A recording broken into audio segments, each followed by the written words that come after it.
ભાઈ અને મિત્રો, હરિભાઈએ એક સરસ ભૂમિકા બાંધી આપી અને આપણા બધા માટે શ્રીમદ ભગવદ્ ગીતા એ કોઈ નવી વાત નથી. મને લાગે આમાં ગીતાજી નામ ન સાંભળ્યું હોય એવા આંગળી ઊંચી કરો. નામ જ સાંભળ્યું નહીં, બધા નામ સાંભળ્યું છે. કારણ કે ગીતાજી એ માત્ર ભારતનો ગ્રંથ નથી, ભારતના સનાતન ધર્મનો ગ્રંથ નથી, પણ એક વૈશ્વિક ગ્રંથ છે, એ યુનિવર્સલ ગ્રંથ છે. એટલે 1775માં જ્યારે ઈસ્ટ ઇન્ડિયા કંપની ભારતમાં આવી, અંગ્રેજો પછી આવ્યા, ઈસ્ટ ઇન્ડિયા કંપની આવી અને પહેલા ગવર્નર જનરલ વોરન હેસ્ટિંગ્સ, એ વોરન હેસ્ટિંગ્સે જ્યારે ભારત આવ્યા ત્યારે એણે કહ્યું કે મારી ગીતા વાંચું. વિચાર કરો, ભારતમાં આવીને પહેલું કામ શું કર્યું? મારે ગીતાનો અભ્યાસ કરવો છે. કારણ કે મારે જો ભારતીય સંસ્કૃતિનો પરિચય કેળવવો હોય તો મારે ગીતા વાંચવી, ભારતમાં રહેવાનું હતું, ભારત ઉપર રાજ્ય કરવાનું હતું. એટલે એણે કહ્યું કે મારે ગીતાજી વાંચવી છે. ગીતાજી અંગ્રેજીમાં તો અનુવાદ થયો નહોતો એ જમાનામાં. એટલે એના પોતાના જે પીઈ હતા ચાર્લ્સ વિલ્કિન્સન, એ પોતાના પીએને કહ્યું, ચાર્લ્સ વિલ્કિન્સનને, કે એને સંસ્કૃત આવડતી કે તું સંસ્કૃતમાંથી અંગ્રેજીમાં અનુવાદ કર. હા, 1775ની વાત છે. અને ચાર્લ્સ વિલ્કિન્સને સૌથી પહેલા અંગ્રેજીમાં અનુવાદ કર્યો અને વોરન હેસ્ટિંગ્સે ગીતા વાંચી અને એટલા બધા પ્રભાવિત થઈ ગયા. એણે કહ્યું કે આ ગીતાજીના મૂલ્યો છે એ આપણે છે તે સાચવવા પડશે. તો મિત્રો, આ વાસુ કંપનીના જે સ્થાપક છે વિઠ્ઠલભાઈ, એને પણ એમ થયું કે મારે આ બધા વાસુના મિત્રો, જે મેં કહ્યું ને સુગંધ ફેલાવી છે, આપણે સુગંધ ફેલાવી તો મારે પણ ગીતાજી લખવી પડે. એટલે અમે શ્રીમદ ભગવદ્ ગીતા સંદેશ વાંચ્યું છે. તમે યાર આ વિઠ્ઠલભાઈની છે, આપણા ફાઉન્ડર ચેરમેન. શ્રીમદ ભગવદ્ ગીતા સંદેશ એમણે લખ્યું છે. ન વાંચો તો વાંચો બધા, એ તો અહીંયા અવેલેબલ હશે, લાઇબ્રેરીમાં તો હશે જ મને લાગે. અને પછી એને થયું કે હજુ પણ મારે એક બીજું પુસ્તક તૈયાર કરવું, ગીતામૃત. ગીતામૃત આમાં છે તે ગીતાનો સાર આપ્યો છે.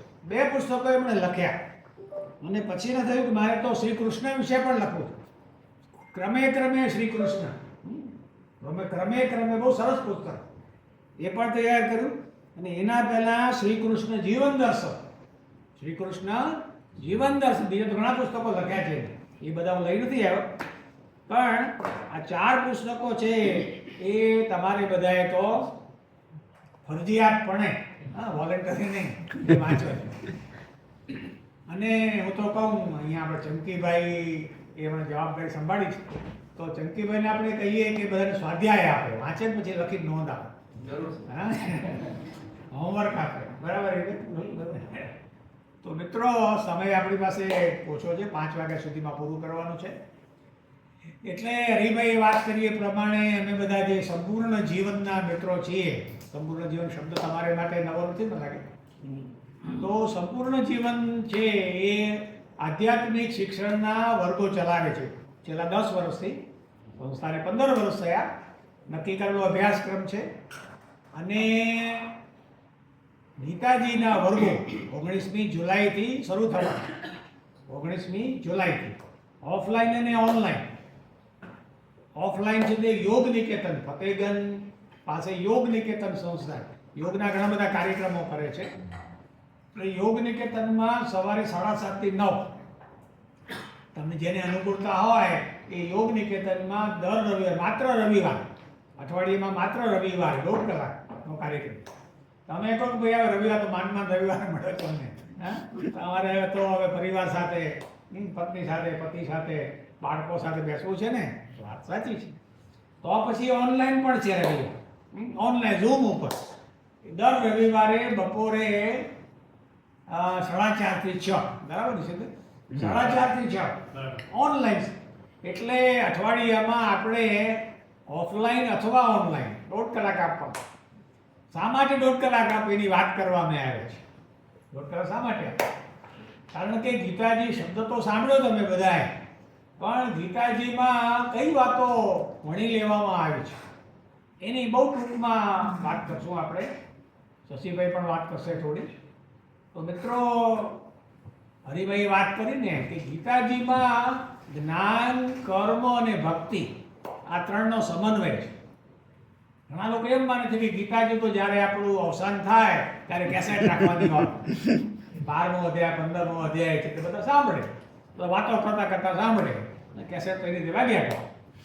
પણ આપણે જો જીવનને આનંદી બનાવવું છે, જીવનને આ એ કહ્યું ને, જીવનને આનંદી બનાવવું છે, સંતોષમય બનાવવું છે, શાંતિમય બનાવવું છે, તો એને માટે ગીતાજીનો અભ્યાસ કરવો જ. તમે બધાએ કારકિર્દી બનાવી હતી એટલે તમે બધા ગ્રેજ્યુએટ, પોસ્ટ ગ્રેજ્યુએટ થયા, arts, commerce, science, engineering, pharmacy, અલગ અલગ ફેકલ્ટીમાં તમે બધા ભણ્યા, બધા કેજીથી પીજી સુધી ભણ્યા બધા, એટલે વાસુમાં આવ્યા, બરાબર. હવે કેરિયર તો બની ગઈ તમારે, પણ એ કેરિયર બન્યા પછી પણ આપણને અજંપો રહ્યા કરે છે. અજંપો, આપણને તો આનંદમાં રહેવું છે ને, આપણે તો સતત આનંદમાં રહેવું છે. ગમે એવી પરિસ્થિતિ આવે, ગમે એવી પરિસ્થિતિ આવે, સુખ આવે કે દુઃખ આવે, પણ આપણે તો આનંદમાં રહેવું છે. તો એ આનંદનો અનુભવ કેમ થતો નથી? પીઝા ને પાસ્તા ખાઈ ત્યારે આનંદ આવે છે, બરાબર. સારા ડ્રેસ લઈ આવીએ આપણે ઝુડિયોમાંથી કે વેસ્ટ સાઇડમાંથી, ત્યારે આપણને મજા આવે ને. પણ પછી પાછો છે તે આપણે વિષાદમાં ઘેરાઈ જઈએ છીએ, તાણમાં ઘેરાઈ જઈએ છીએ. એટલે ગીતાજી લખાય છે તો અર્જુન માટે, બરાબર. એ તો અર્જુન અને કૃષ્ણનો સંવાદ છે, તમે જાણો છો. અર્જુન છે એ 84 પ્રશ્નો પૂછે છે અને ભગવાન છે એ 574 જવાબ આપે છે. આમ તો કુલ 700 શ્લોક છે, પણ અર્જુનના પ્રશ્નો છે 84 અને કૃષ્ણ ભગવાન જવાબ આપે છે 574 શ્લોક, બાકીના બીજાના છે. તો એ 5000 વર્ષ પૂર્વે લખાયેલી ગીતા એ માત્ર અર્જુન અને કૃષ્ણના સંવાદની કથા નથી, એ આપણી પણ કથા છે. આપણા જીવનમાં પણ વિષાદ છે કે નહીં? તમે ઇન્ટ્રોસ્પેક્શન કરજો, આત્મનિરીક્ષણ કરજો, તો આપણને અનુભવ થશે કે આપણા પરિવારની અંદર કે બીજા કોઈના પરિવારની અંદર કેન્સર થયું, આપણે બધા જાણીએ કેન્સરનું વધતું જાય. કેન્સર થયું તો આપણને ભય લાગે છે ને, ભય લાગે છે, સારવાર કરાવીને ભય લાગે છે કે હું આને તો કેન્સર થયું. એમ કે આપણા નજીકના સગા કેમ કેન્સર થયું, કેમ કેન્સર? અભ્યાસ કરજો તમે. હમણાં કેન્સર ઉપર સંશોધન થયું છે. કેન્સર થાય છે ભૂતકાળના વિચારોનો સતત અભ્યાસ કરવાને કારણે. તો ભૂતકાળના સતત વિચારો આપણે કરીએ છીએ અને વર્તમાનમાં જીવતા નથી, માટે ધીમે ધીમે કેન્સરની ગાંઠો ડેવલપ થતી જાય છે. તો એનો જવાબ ગીતાજી આપે છે. તો એની વાત કરીએ આપણે ટૂંકમાં. એનો જવાબ ગીતાજી પાસે છે. કેન્સર ન થાય એનો જવાબ.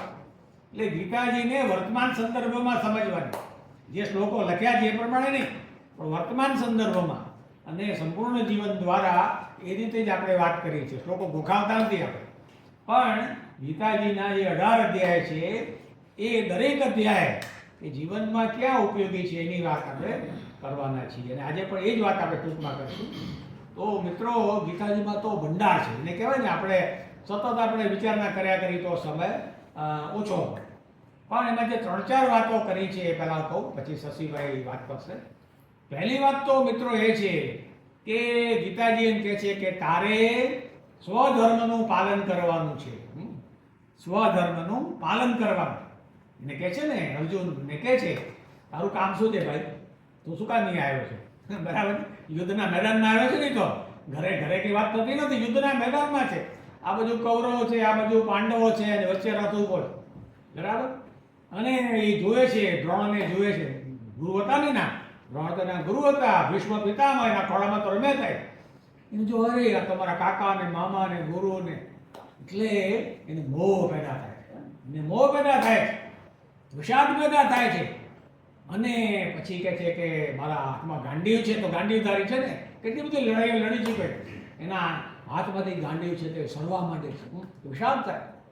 તો આપણે પણ આવી પરિસ્થિતિ આવે છે કે આપણે જે અન્યાય છે, શોષણ છે, સામે લડવાનું છે. સ્વધર્મ એટલે શું? ધર્મ એટલે ફરજ. ધર્મ એટલે હિન્દુ મુસ્લિમની વાત નથી.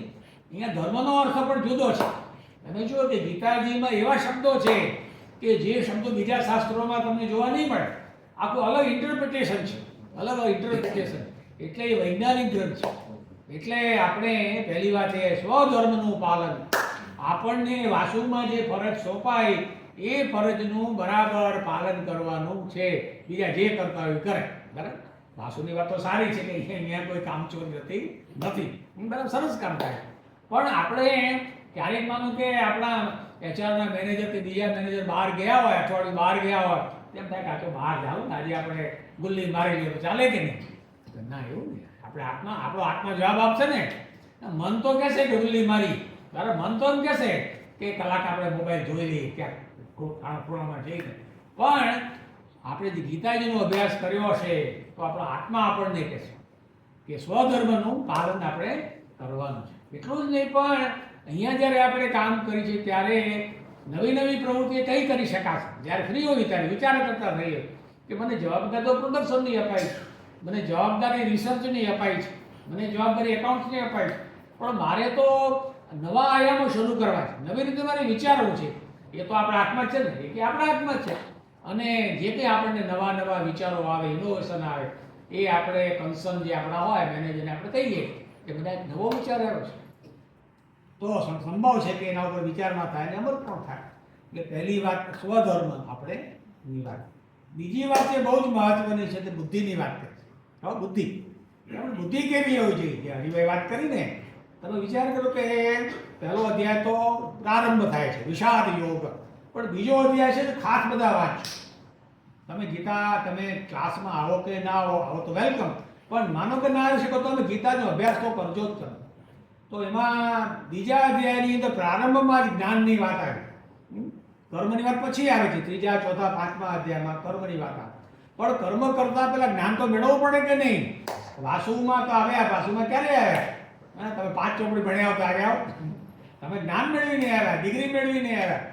એટલે ભગવાન કહે છે, અર્જુનને કહે છે કે તારી બુદ્ધિ કેવી હોય છે સાંભળ. એ કહે છે સ્થિતપ્રજ્ઞના લક્ષણો. આપણે મનુષ્ય કેવો હોવો જોઈએ? સ્થિતપ્રજ્ઞ એટલે જેની બુદ્ધિ સ્થિર હોય તે, બુદ્ધિ હોય તે નહીં, જેની બુદ્ધિ સ્થિર હોય, નિશ્ચલ બુદ્ધિ કે મારે આ જ કામ કરવાનું છે ભાઈ, મારે આ જ કામ, બીજું કંઈ કામ કરવાનું નથી. મને આ સમય છે 10 થી 5 મારે વાસુમાં જવાનું, 6 માં જવાનું છે તો જવાનું. મારે ઘરે ગયા પછી છે તે પરિવાર સાથે સમય આપવાનો છે. બરાબર, એ પરિવાર પણ મહત્વનો છે. ઘણી વખત આપણે સમયનું બરાબર આયોજન કરતા નથી અને ઘરે ગયા પછી પણ આપણે બીજી બધી વાતોમાં ખોટો સમય બગાડીએ છીએ. ઘરે ગયા પછી પરિવાર માટે, બાળકો માટે સમય આપવાનો છે. બરાબર, માતા પિતા માટે સમય આપવાનો છે. તો એ યોગ્ય સમયની યોગ્ય ફાળવણી કરવાની. તો નિર્ણય કોણ કરે છે? બુદ્ધિ. નિશ્ચયાત્મક બુદ્ધિ હોવી જોઈએ. સામાન્ય રીતે આપણે નિર્ણય કોણ કરે છે? મન કરે છે ને. આ મન છે ને જાદુઈ મન છે, જાદુઈ મન છે, એ મેજિકલ માઇન્ડ છે. મનનો અભ્યાસ કરવા જેવો છે. અને ઘણી વખત તો ઇન્દ્રિયોના વિષયને ખેંચી જાય છે, મનને ખેંચી જાય ને. મન એને ખેંચી જાય કે આ સરસ મજાની ફિલ્મ આવી છે, એ જોવા જેવી, ખરેખર જોવા જેવી ન હોય, પરિવાર સાથે જોવા જેવી ન હોય, પણ મન એને કહે છે, એને ઇન્દ્રિયોના વિષયો એને દોરી જાય છે, મન એને દોરી જાય. તો આપણે નિર્ણય એ કરવાનો છે કે મન ઉપર બુદ્ધિનો કંટ્રોલ છે. રચના તો કરી છે ને, રચના કરી છે. અને ઘણી વખત તો છે ને મિત્રો, એ બુદ્ધિ પણ છે તો ખોટા નિર્ણયો લે છે. બુદ્ધિ પણ ખોટા નિર્ણયો લે છે. એક જ દાખલો તમને આપું. હિન્દુસ્તાનના એક મોટા doctor Devi Shetty, heart specialist, 1 lakh operation કર્યા છે. 1 લાખ ઓપરેશન કર્યા, પણ બહુ મોટી ફી. 30 વર્ષ પહેલાંની વાત છે. તો મધર ટેરેસા એને કીધું, મધર ટેરેસાના એ ડૉક્ટર હતા, તબીબ હતા. મધર ટેરેસાએ કીધું કે શેટ્ટી સાહેબ, તમે બધા ઓપરેશન તો બહુ સારા કરો છો, પણ તમારી ફી કેટલી મોટી છે, સામાન્ય માણસો તો ફી આપી ન શકે ને. દેવી શેટ્ટીની બુદ્ધિ હતી, પણ કેવી હતી? તીવ્ર બુદ્ધિ હતી. બરાબર, એ તીવ્ર બુદ્ધિ હતી, એ લોકોના ભલા માટે નહોતી. એટલે મધર ટેરેસાએ કીધું કે તમે આવું કેમ ભાઈ, મારી સારવાર તમે બહુ કરો છો, પણ ગરીબ માણસો છે, બિચારા અનાથ માણસો છે, એનું શું? જો લાઈટ થઈ ગઈ. તો મધર ટેરેસાએ કીધું, એટલે એને પ્રકાશ થયો, બુદ્ધિનો પ્રકાશ થયો. અને એને કહ્યું કે ચાલો હવે છે તે નારાયણ હેલ્થનું સ્થાપના કરી. તો એટલે નારાયણ હેલ્થની સ્થાપના કરી. અને આજે ભારતમાં 45 સેન્ટર છે કે જ્યાં બહુ જો છે કે 5,000માં પણ તમારું ઓપરેશન થાય, બાયપાસ થાય, 10,000માં પણ થાય, પૈસા ન હોતો. તો વિચાર કરો કે જ્યારે બુદ્ધિની દિશા મળે છે ત્યારે તીવ્ર બુદ્ધિમાંથી છે એ બુદ્ધિમાં વિઝડમ આવી ગયું, ડાપણ આવી ગયું ને, દેવી શબ્દમાં ડાપણ આવી ગયું. એટલે જ્યારે આપણે ગીતાજીનો અભ્યાસ કરીએ ત્યારે ખ્યાલ આવે છે કે મારા ઇન્દ્રિયોના જે વિષયો છે એના ઉપર મન છે, મન ઉપર બુદ્ધિ છે, અને બુદ્ધિ ઉપર કોણ છે? આત્મા. બરાબર? બુદ્ધિ ઉપર કોણ છે? આત્મા છે. એટલે બીજા અધ્યાયમાં આત્માની વાત પણ કરી, બે વાત કરી. આત્માની વાત પહેલા કરી અને પછી બુદ્ધિની વાત. મિત્રો, આપણે બધાએ મન અને બુદ્ધિનો થોડો ઘણો અભ્યાસ પણ કર્યો છે, મનોવિજ્ઞાન ભણ્યા હોઈએ તો. પણ આત્માનો અભ્યાસ આપણે કર્યો છે? અભ્યાસક્રમે ક્યાંય આવતું નથી. બહુ કમનસીબી છે આપણે કે આપણે આત્માનો અભ્યાસ તો કર્યો જ નથી. અને આપણું જે સુપ્રીમ માલિક, આપણો માલિક કોણ છે? આત્મા છે ને, આત્મા છે. આપણે બધા ચાલ્યા જવાના, આપણે સમય થશે એટલે આપણે આપણું સ્થૂળ શરીર ચાલી જશે, પણ આત્મા અમર છે.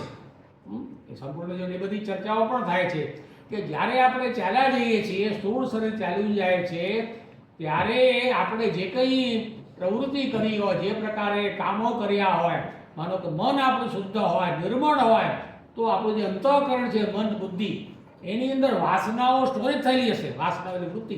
અને એ શુદ્ધ વાસનાઓ પ્રમાણે આત્મા નવો જન્મ ધારણ કરશે. આ વિજ્ઞાન છે, એની વાત અત્યારે આપણે નહીં કરીએ.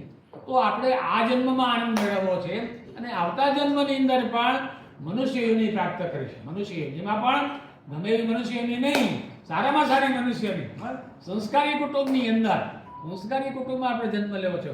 તો એને માટે છે તે આત્માના અવાજ પ્રમાણે આપણે વર્તન કરવું પડશે. બરાબર? આત્માના અવાજ પ્રમાણે. ઘણા કે ભાઈ અમે તો આત્માનો અવાજ સંભળાતો જ નથી કે આત્માનો અવાજ તો આવે છે ને, પણ કોલાહલમાં દબાઈ જાય છે. કોલાહલ છે ને, વાસનાઓનો કોલાહલ, એ દબાઈ જાય. પણ ગીતાજી જો આપણે ભણ્યા હોઈએ તો પેલું સૂક્ષ્મ અવાજ છે ને એ આપણે સંભળાય. અને જો અવાજ સંભળાશે તો આપણું જીવન આનંદમય બની જશે. બરાબર ને? એટલે એમાં ગીતાજીની અંદર સ્વધર્મની વાત કરી, આત્માની વાત કરી, પછી બીજી વાત કરી બુદ્ધિની વાત. ત્રીજી જે વાત કરી છે બહુ જ મહત્વની, કર્મની વાત કરી છે. 5 મિનિટમાં પૂરું કરીને પછી શશીબેન કર્મની વાત છે ને મિત્રો, બહુ સરસ. ખરેખર મારી દ્રષ્ટિએ તો ગીતાજી એ ખરેખર કર્મનો ગ્રંથ. નગીનદાસ સંઘવી, બહુ નગીન બાપા કહેતા, મોટા પત્રકાર, એ નગીન બાપાએ તો ગીતાજી ઉપર એક પુસ્તક લખ્યું, ગીતાજી અને કર્મ. વાંચવા જોઈએ, ગીતાજી અને કર્મ. બહુ સરસ પુસ્તક એ વાંચ્યો હતો નગીનદાસ સંઘવી, સુરેશ દલાલે પણ. તો નગીન બાપા એમ કહે છે કે આ 3, 4, 5 અને 6 એ 4 અધ્યાય છે કર્મના છે. કર્મ તો આપણે બધા કરવા બધા જ્યાં તમે અહીંયા બધા બેઠા છો ને અત્યારે, તો અત્યારે બધા તમે અહીંયા હાજર છો અને પછી તમે ઘરે જાઓ, પાછા આવતીકાલે આવવા. કર્મનો કોઈ વિકલ્પ નથી. જાણી છે ને બધા? કર્મનો કોઈ વિકલ્પ, કર્મ તો કરવું જ પડે ને આપણને, જન્મથી મૃત્યુ સુધી. જન્મ્યા ત્યારથી માંડીને આપણે વાસુમાં તો રિટાયર્ડ, તો કર્મ તો કરશો કે નહીં? કર્મ તો કરો, ખાવું પીવું વગેરે વગેરે. પણ ગીતાજીમાં એમ કહ્યું છે કે કર્મ દ્વારા આપણે પ્રસન્નતા પ્રાપ્ત કરી શકાય. કેવી સરસ વાત કરી! કર્મ એ માત્ર નોકરી કરવા માટે નથી, કર્મ રસોઈ બનાવવા માટે નથી, કર્મ એ પ્રસન્નતા મેળવવા માટેનું માધ્યમ છે. તો વિચારો કેટલી સરસ વાત! પ્રસન્નતા આનંદ મેળવવાનું માધ્યમ. પણ આપણને તો ખબર જ નથી કે પ્રસન્નતા કેમ મળે. આપણને તેમ થાય હાથ આ 6 વાગે ઘરે થાકી ગયા, કઈ ના પડે. કર્મ એ બોજ છે જ નહીં, કર્મ એ બોજ નથી. આપણે સંપૂર્ણ જીવનમાં 30-35 મિત્રો કામ કરે છે. અરુણભાઈ હમણાં આવ્યા ને, અરુણભાઈ જ્યોતિમાં, જ્યોતિ લિમિટેડમાં CEO હતા. આજે 86 વર્ષ થયા. 89. હા, 89 થયા. 89. તો 89 વર્ષ થયા. 89 વર્ષે પણ સંપૂર્ણ જીવનમાં સતત કામ કરે છે. વિચાર કરો, અમારું લિટરેચર છે ને બધું, લિટરેચર સાહિત્ય નિર્માણ મોટું કામ કરે છે. અને અમે કદાચ થાકી ગયા હોય સતીભાઈ, પણ અરુણભાઈ થાકે. આજે પણ આવી ગયા. અમે તો કીધું આજે નહીં આવે, પણ આવી ગયા. તો એને એ માને છે કે કર્મ દ્વારા પ્રસન્નતા મેળવી શકાય. પણ પ્રસન્નતા કેમ મેળવી શકાય એની વાત ગીતાની અંદર કરી. 2 શબ્દો બહુ જ મહત્વના છે. ભગવાન કહે છે, કૃષ્ણ ભગવાન કહે છે, ગીતાજીમાં કોઈ આજ્ઞા નથી. હો, ગીતાજીની વિશેષતા શું છે? ડૂઝ એન્ડ ડોન્ટ્સ નથી. આગળ બાઇબલમાં આજ્ઞા છે, કુરાનમાં આજ્ઞા છે, પણ બીજાની ચર્ચા આપણે ન કરી. પણ ગીતાજીની અંદર ડૂઝ એન્ડ ડોન્ટ્સ નથી. એ કહે છે આમ કરવાથી આમ થાય, આમ કરવાથી આમ થાય. એટલે કૃષ્ણ ભગવાન છે તે અર્જુનને કહે છે તારે યોગી બનવાનું છે. હો, એ સરસ વાત કરે, તારે યોગી બનવાનું છે. તસ્માદ યોગી ભવ અર્જુન, અને પછી યોગી બનીને લડવાનું છે. હા, કેમ સરસ વાત કરી? તસ્માદ યોગી ભવ અર્જુન. યોગી બનો. યોગીનો અર્થ શું થયો કે અત્યારે આપણે જે કામ છે, આપણને સોંપાયેલું કામ છે, યોગ એટલે જોડાણ. યોગ એટલે જોડ. યોગ એટલે આસન પ્રાણાયામની અષ્ટાંગ યોગની અંદર સરસ વાત કરી. યોગ એટલે આપણા કામ સાથેનું જોડાણ, એટેચમેન્ટ, તાદાત્મ્ય. તો આપણા કામ સાથેનું આપણે તાદાત્મ્ય સાધવાનું છે. એટલે ગીતાજીમાં તો ઘણા બધા શબ્દો છે. સમત્વમ યોગ ઉચ્યતે, જે ભાઈએ કહ્યું સમતા. સમતા ક્યાંથી આવે? કર્મને યોગ માનીએ ત્યારે આવે. ગીતાજીમાં યોગની વાત કરી. 84 વખત યોગ શબ્દ આવ્યો. ગીતાજીમાં યોગ શબ્દ છે 84 વખત આવ્યો, અને કર્મ શબ્દ 109 વખત આવ્યો. આ બે શબ્દ બહુ મહત્વના. યોગ અને કર્મ સતત વારંવાર આવે. અને છેલ્લી વાત જે મારે કહેવું છે કે ગીતાજીમાં એમ કહ્યું કે કર્મ યજ્ઞ છે. તો તમે જુઓ, કર્મ યજ્ઞ છે. આ યજ્ઞની વાત નવી આવી ને, પરંપરાગત યજ્ઞ નહીં. અહીંયા આપણે વિધિ કરીએ અને પછી એમાં ઘી હોમતા જઈએ ને તલ હોમતા જઈએ, સ્વાહા સ્વાહા બોલતા જઈએ ને આપણે. આ યજ્ઞની વાત ગીતાજી નથી કરતા, ભગવાન નથી કરતા. 5000 કહે છે યજ્ઞ એટલે કોઈ અપેક્ષા વિના, આસક્તિ વિના, વાસના વિના જે કર્મ થાય એ યજ્ઞ કાર્ય. આ વાસુમાં તમે યજ્ઞ કાર્ય કરો છો ને, વાસુમાં તમે બધા પ્રામાણિકતાથી, પારદર્શકતાથી, વફાદારીથી જે આપણે કામ કરીએ એ યજ્ઞ થાય. અને રિટાયર થયા પછી પણ યજ્ઞ કાર્ય કરી શકાય. રિટાયર થયા પછી પણ કરી શકાય. સમાજનું કામ આપણે કરીએ. 2 કલાક આપણા વિસ્તારમાં છે, ગરીબ બાળકો તેને ભણાવવા માટે જઈએ. બીજું કંઈ આપણે જે કંઈ આપણી કુશળતા હોય એ કુશળતા પ્રમાણે સમાજને આપણે દાન આપી. દાન એટલે પૈસા નહીં, પણ જે કંઈ આપણી કેપેસિટી છે, જે કંઈ આપણી સ્કિલ છે, એ સ્કિલ પ્રમાણે સમાજને ઉપયોગી થઈએ, એ છે તે યજ્ઞ કાર્ય. તો ગીતાજીની અંદર કર્મની બહુ સરસ મજાની વાત કરી છે કે આપણે સકામ કર્મ કરીએ આજીવિકા ચલાવવા માટે, એ પણ સારી રીતે કરીએ. નિવૃત્તિ પછી આપણે છે તે નિષ્કામ કર્મ કરીએ, કર્તા ભાવને છોડીને. કર્તા ભાવની વાત પણ બહુ સરસ કે આપણે જે કંઈ કર્મ કરીએ છીએ ને એમાં હું પણ આવી, આમ હું એમ કહે, હું પણ નહીં. કામ તો આપણે કરવાનું છે, પણ પ્રભુને સમર્પિત કરીને કરીએ ને એની મજા છે. હા, પ્રભુને સમર્પિત કરીને જ્યારે આપણે કર્મ કરીએ ને, કર્તા ભાવ છોડીને સાક્ષી ભાવથી કર્મ કરીએ ને, ત્યારે એની મજા જુદી છે. એટલે ગીતાજી વાંચ્યા પછી આપણી કર્મ કરવાની આખી દિશા બદલાઈ જાય.